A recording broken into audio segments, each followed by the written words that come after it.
Привет всем!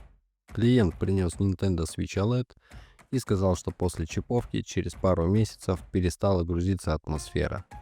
Запускаем консоль. Видим, что загрузка пошла в сток, а индикация чипа один длинный, один короткий указывает, что DAT 0 не подключен. Ну хорошо, что консоль вообще хоть стартует. Проверим, какое ПО установлено. Версия хост 21.2.0. Ну а теперь выключим консоль и посмотрим, что там попаяли.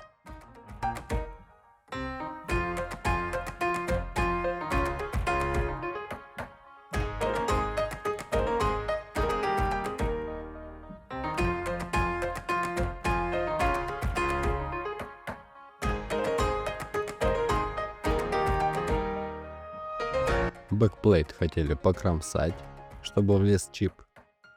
Но, видать, передумали и просто нарисовали трафарет. Ну а консоль всю залапали. Антенки Wi-Fi и Bluetooth не подключили. А зачем они нужны?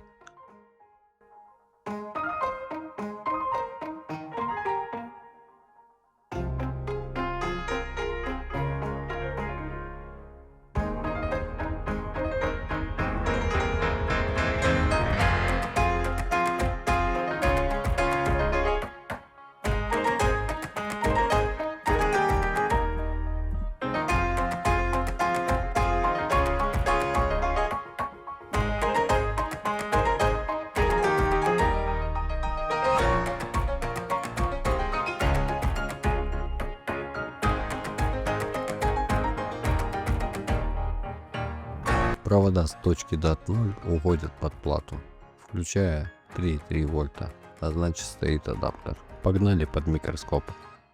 Здесь у нас крутая пайка и топовая раскладка проводов. Такой топ нам не нужен, поэтому демонтажим и перечиповываем.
Проверяем работу консоли.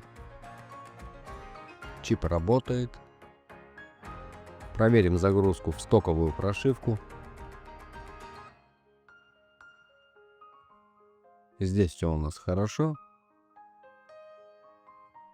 Проверяем загрузку в атмосферу и посмотрим, правильно ли настроена карта памяти. Прошивка стоит с поддержкой последнего хоз. Проверим, стоит ли эмунант. И эмунант стоит, значит, настройка карты памяти не потребуется. Клиент больше не будет бегать по сервисным центрам на ремонт и перечиповку. Ну а если вам потребовался ремонт или нужно прочиповать консоль, пишите в Telegram, ссылка в описании к видео. Кому понравилось видео, ставим палец вверх, подписываемся на мой канал. Пока!